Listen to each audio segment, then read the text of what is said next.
अस्सलाम वालेकुम स्टूडेंट्स आज के इस वीडियो लेक्चर में हम चैप्टर नंबर 20 पार्ट 2 फिज़िक्स के एडिशनल शॉर्ट क्वेश्चंस को डिस्कस करने जा रहे हैं। इससे प्रीवियस लेक्चर में स्टूडेंट्स जैसा कि आप लोगों ने देखा होगा, हमने चैप्टर नंबर 13 पार्ट 2 फिज़िक्स के ही एडिशनल कुछ शॉर्ट क्वेश्चन डिस्कस किए थे। और स्टूडेंट्स ये जो शॉर्ट क्वेश्चन यहाँ पर डिस्कस कर रहे हैं हम इन वीडियो लेक्चर के अंदर, ये वेरी इंपॉर्टेंट हैं। काफ़ी बार पास पेपर में भी आ चुके हैं, तो इनको अच्छी तरह से तैयार भी करें। मैक्सिमम चांसेस हैं कि इनमें से आपके बोर्ड में भी क्वेश्चंस लगेंगे। तो स्टूडेंट्स चैप्टर नंबर 20 और 21 के भी बना चुके हैं, हम 20 के भी बना चुके हैं, 12 के भी और 13 चैप्टर के भी, यानी 4 चैप्टर जो हैं सेकेंड ईयर के फ़िज़िक्स के, वो हम इस वक्त एडिशनल शॉर्ट क्वेश्चन बना चुके हैं उसके वीडियो पर। तो स्टूडेंट्स इस वीडियो लेक्चर में जैसा कि आप लोगों को क्वेश्चन नंबर 1 यहाँ पर दिखाई दे रहा है, differentiate between stimulated emission and spontaneous emission. हमने डिफरेंशिएट फ़र्क निकालना है किसमें, स्टिमुलेटेड एमिशन में और स्पॉन्टेनियस एमिशन के अंदर। 5 टाइम्स ये बोर्ड के पेपर में क्वेश्चन पूछा जा चुका है। तो सबसे पहले स्टूडेंट स्टिमुलेटेड एमिशन को देखते हैं। स्टिमुलेटेड एमिशन का दूसरा नाम इंड्यूस्ड एमिशन भी है। स्टिमुलेटेड एमिशन स्टूडेंट्स जिन्होंने चैप्टर 20 पढ़ा हुआ है वो जानते हैं स्टिमुलेटेड एमिशन क्या है। जब हम कोई फोटोन इंसिडेंट करवाते हैं ग्राउंड स्टेट एटॉमिक कंडीशन पर, तो वो फोटोन को अब्जॉर्ब करता है एटम और एक्साइटेड स्टेट में चला जाता है। तो स्टूडेंट एक्साइटेड स्टेट में वो वहाँ पर 10⁻⁸ सेकंड के लिए स्टे करता है। उसके बाद खुद ब खुद वो दोबारा से ग्राउंड स्टेट में आ जाता है। लेकिन स्टूडेंट्स अगर हम 10⁻⁸ सेकंड से पहले ही हम वहाँ से एक और फोटोन को पास करवा दें अगर उसके पास से, तो आप लोग जानते हैं कि वो फोटोन जो हम पास करवाएंगे वो क्या करेगा, एटॉमिक रेजोनेंस क्रिएट करेगा। और वो एटम जो एक्साइटेड स्टेट में था 10⁻⁸ सेकंड के बाद उसने वापस आना था, तो 10⁻⁸ सेकंड से पहले ही वापस आ जाएगा। इसको हम कहते हैं स्टिमुलेटेड एमिशन। जैसा कि लिखा भी हुआ है, stimulated emission is that emission in which the incident photon of energy, उसकी एनर्जी इतनी होनी चाहिए HF is equal to E2 minus E1, यानी कि E2 एक्साइटेड स्टेट है और E1 ग्राउंड स्टेट है, induce the atom to decay by emitting a photon that travel in the direction of incident photon. और वो फिर उसी तरफ जो उसने एनर्जी अब्जॉर्ब की थी, वापस जब वो डी एक्साइट होगा ग्राउंड स्टेट में आएगा, तो वो ही एनर्जी को इमिट भी करेगा जो उसने अब्जॉर्ब की थी। और जो आपने इंसिडेंट फोटोन जो फॉल करवाया था वो, और वो जो अब्जॉर्ब इमिट करेगा रेडिएशंस, वो ये दोनों की डायरेक्शन फिर क्या होगी, एक ही तरफ हो जाएगी।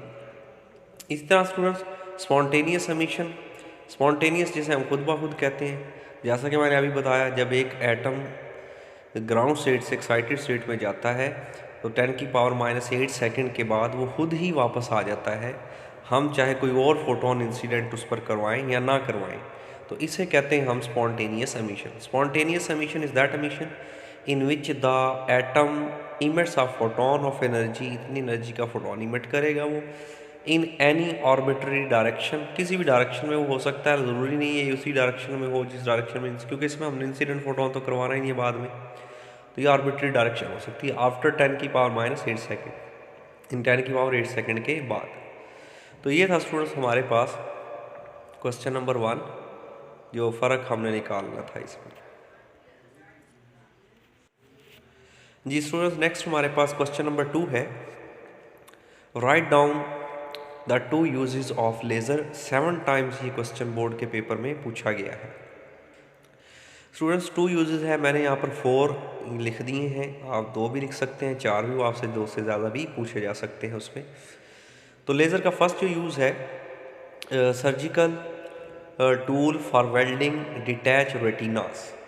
स्टूडेंट्स ये क्या है, इसके बारे में भी अभी हम देखते हैं कि हमारी जो आई है उसमें रेटिना जो है, काफ़ी दफ़ा वहाँ पर जिनकी आई में प्रॉब्लम्स आ जाता है, आँखों का प्रॉब्लम्स होता है, तो रेटिना में होल्स प्रोड्यूस हो जाते हैं। तो उन होल्स को कवर करने के लिए वहाँ पर एक वेल्डिंग प्रोसेस लेज़र के थ्रू किया जाता है, जिसमें रेटिना को सेट किया जाता है। इसी तरह स्टूडेंट दूसरा इसका जो यूज़ है, laser beam has been use to destroy the cancerous cell. Cancer के जो सेल है, क्योंकि जब देखें स्टूडेंट्स एक कैंसर का सेल है अगर हमारी बॉडी में, तो वो कुछ अरसे बाद 2 और सेल को जनरेट करता है। यानी अगर कैंसर का सेल है वो अपने सेल जो है उनकी तादाद बढ़ाने लग जाता है, यानी कि आसपास जो दूसरे सेल हैं हमारे, जो ठीक सेल भी होते हैं, उनको भी डैमेज करना शुरू कर देता है, यानी कि उनको भी कैंसर के सेल में ही चेंज करना शुरू कर देता है। तो उनको डिस्ट्रॉय करने के लिए, ख़त्म करने के लिए भी हम हाईली इंटेंस्ड लेज़र बीम यूज़ करते हैं, जो उन कैंसरी सेल जो फैल रहे होते हैं उनको डेड करती है, डैमेज करती है। थर्ड इसका यूज़ है, it is potential energy source for inducing fusion reaction. Fusion reaction के लिए पोटेंशियल एनर्जी सोर्स के तौर पर भी, यानी फ्यूजन रिएक्शन को स्टार्ट करवाने के लिए पोटेंशियल एनर्जी दी जाती है, उसके तौर पर भी यूज़ किया जाता है।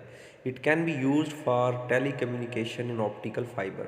तो ये ऑप्टिकल फाइबर के अंदर टेली कम्युनिकेशन जो है उनमें भी लेज़र लाइट यूज़ की जाती है, एक जगह से दूसरी जगह इंफॉर्मेशन या डाटा को with the speed of light के साथ पहुंचाने के लिए वहाँ पर भी लेज़र लाइट का इस्तेमाल किया जाता है। नेक्स्ट स्टूडेंट हमारे पास क्वेश्चन नंबर 3 है, 4 टाइम्स बोर्ड के पेपर में पूछा जा चुका है। क्या कहता है हमें इस स्टेटमेंट के अंदर, what is meant by CAT scanner. इसे आम तौर पर हम सीटी स्कैन का नाम भी देते हैं। तो कैट स्कैन क्या है, stand for computerised axial tomography. ये अक्सर स्टूडेंट्स एमसीक्यूज़ में भी पूछ लेते हैं इसका एब्रीविएशन किस चीज़ का है ये, तो ये याद रखिएगा। In CAT scanning the x-ray source produce a thin fan shape beam, यानी कि बीम प्रोड्यूस करेगी फैन शेप की, that detect on the other side of the patient. वो पेशेंट से पास करने के बाद उसके दूसरी साइड से डिटेक्ट की जाती है बाय एन अरे of several 100 detectors in line. और उसमें बहुत से डिटेक्टर रखे जाते हैं जो डिटेक्ट करती है लाइंस को। Tumours and other anomalies that is not detect by older techniques, यानी छुपी हुई बीमारियां जो हैं, ट्यूमर्स जो है इंसान के अंदर, जो पहले जो हम जिनके बारे में डिटेक्ट नहीं की जा सकती, तहकीक नहीं होती थी, पुराने जो तरीक़ेकार थे उनकी मदद से, आज वो उन कैट स्कैनर से हम उनको डिटेक्ट कर लेते हैं। Is not detected by CAT scan, CAT scan उन्हें हमें डिटेक्ट करके देता है। तो इसकी स्टूडेंट्स मैं यहाँ पर एक छोटी सी वीडियो भी आपको दिखाता हूँ, जिसमें आप देखेंगे कि कैट स्कैनर कैसे किया जाता है पेशेंट्स के थ्रू। जी तो स्टूडेंट्स देखें ज़रा, आपको यहाँ पर वीडियो में ये पेशेंट दिखाया गया है, जो हम वो गोल सा ड्रम सा आता है जिसके अंदर पेशेंट्स को इंटर कर दिया जाता है। ऊपर इमीटर है, वहाँ से लेज़र लाइट निकल रही है। कैट स्कैनर जो एक्सरे लेज़र और इस तरह रोटेट करवाई जाती हैं ये एक्सरे, और पेशेंट से जो उसकी बॉडी है वहाँ से गुजारी जाती है। ये पेशेंट से आप लोग देख रहे होंगे निकल रहा है, और इसी तरह फिर इसकी इमेज जो है इसका वो कंप्यूटर के अंदर हमें ऑब्टेन होता है। तो हम यहाँ पर पेशेंट, ये देखें कंप्यूटर के अंदर हम चेक कर सकते हैं कि पेशेंट्स को क्या बीमारी है यहाँ पर। इस तरह से हम स्टूडेंट जी तो स्टूडेंट्स आपको अभी दिखाया वीडियो में कि कैट स्कैनिंग कैसे की जाती है। नेक्स्ट स्टूडेंट्स हमारे पास जो क्वेश्चन नंबर 4 है इसका, what is meant by population inversion and lasing action. 8 times ये बोर्ड के पेपर में क्वेश्चन पूछा गया है। पॉपुलेशन इन्वर्जन लेज़र वाले टॉपिक में ही आता है। Population inversion is a situation in which there are more atom present in the excited state E2 then the grounded state E1, यानी कि एक्साइटेड स्टेट के अंदर ज़्यादा एटम्स हैं ग्राउंड स्टेट की निस्बत, ग्राउंड स्टेट में कम है। इसको हम कहते हैं पॉपुलेशन इन्वर्जन। और आप लोग सब जानते हैं एक्साइटेड स्टेट में फिल वक्त के लिए हैं ये एटम ज़्यादा, लेकिन उन्होंने कुछ देर बाद, कुछ देर कितना था वो ऊपर हमने देखा है 10⁻⁸ सेकेंड, इसके बाद उन्होंने खुद ही वापस नीचे आना है ग्राउंड स्टेट के अंदर ही। इस तरह से पॉपुलेशन आबादी यानी तादाद जो थी एटम्स की वो इन्वर्स हो जाती है, यानी ग्राउंड स्टेट से वापस ग्राउंड स्टेट में वो आ जाती है। पहले ग्राउंड स्टेट से एक्साइटेड स्टेट, फिर एक्साइटेड स्टेट से वापस ग्राउंड स्टेट में आ जाती है। लेज़र एक्शन क्या है students next, spontaneous emission from neon atom start laser action and stimulated emission cause electrons in the neon to drop from 20.66 electron volt to 18.70 electron volt level and laser light of wavelength, और फिर laser light जो emit करता है 632.8 nanometre की corresponding to, और gap कितना है 20.66 और 18.70 में 1.96 इलेक्ट्रॉन वोल्ट का गैप है एनर्जी प्रोड्यूस, इतनी एनर्जी यहाँ पर प्रोड्यूस होगी, इसे हम लेज़र एक्शन का नाम देंगे। नेक्स्ट स्टूडेंट्स हमारे पास क्वेश्चन है, write the uses of X-rays. X-rays के यूजेस हमने डिस्क्राइब करने हैं। 5 टाइम्स ये बोर्ड के पेपर में क्वेश्चन पूछा जा चुका है। तो स्टूडेंट्स 3 में यहाँ पर यूजेस मैंने लिख दिए, और भी बहुत से हो सकते हैं, आप इसमें लिख सकते हैं। X-ray can be use to visualise fractured bone. X-ray can be use for destruction of cancer cells, और x-ray can be used in CAT scanner to detect very small tumours. ये स्टूडेंट्स अभी आपने लेज़र के भी वहाँ पर देखे हैं, तो मोस्टली एक्सरे के भी उन्हीं से मिलते जुलते ही हैं यूजेस। इसी तरह स्टूडेंट्स हमारे पास कुछ मैंने यहाँ पर आंसर नहीं लिखे, क्योंकि आपको इनके आंसर डायरेक्ट ही बुक से आपको बड़ी आसानी से मिल सकते हैं।